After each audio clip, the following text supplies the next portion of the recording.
যদি আগুন লেগে ধ্বংস হয় পৃথিবীর সব বইয়ের দোকান, যদি আগুন লেগে ধ্বংস হয় পৃথিবীর সব বইয়ের দোকান, বিশ্ব থেকে হারাবে না পবিত্র কোরআন। কি করে পূর্বে কোরআন আগুনের তেজ, কি করে পূর্বে কোরআন আগুনের তেজ, বিশ্ব জুড়ে লক্ষ লক্ষ কোরআনের হাফেজ। তারা ছাপিয়ে আসমানি গ্রন্থ, তারা ছাপিয়ে আসমানি গ্রন্থ, বাঁচাইবে ইসলামের মান, বিশ্ব থেকে হারাবে না পবিত্র কোরআন। পাকিস্তানের সামরিক শাসক জিয়া মরল বিমান দুর্ঘটনায় নাই।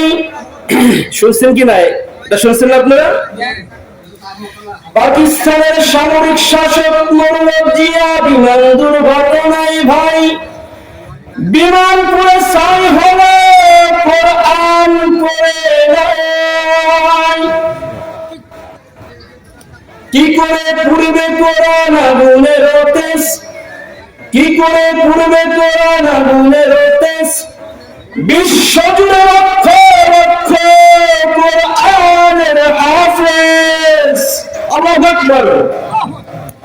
আপনারা ইতিমধ্যেই পিছনের দিনগুলিতে আপনারা দেখেছেন কোরআনকে নিয়ে নানান ষড়যন্ত্র, যারা ইসলামের দ্বারক বাহক, যারা ইসলাম প্রচার করে, দাই ইলাল্লাহ, এদেরকে দুনিয়ার জমিন থেকে শেষ করার অনেক পায়তারা চলছে কিনা?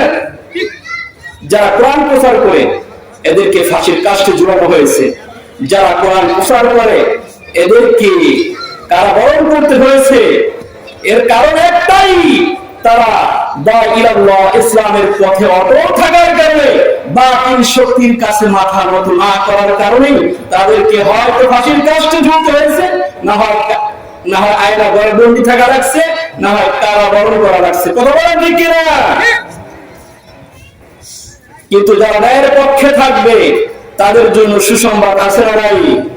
আছে। ন্যায়ের পক্ষে থাকলে আল্লাহ পাক রব্বুল আলামিনের পক্ষ থেকে সাহায্য আসবে ইনশাআল্লাহ।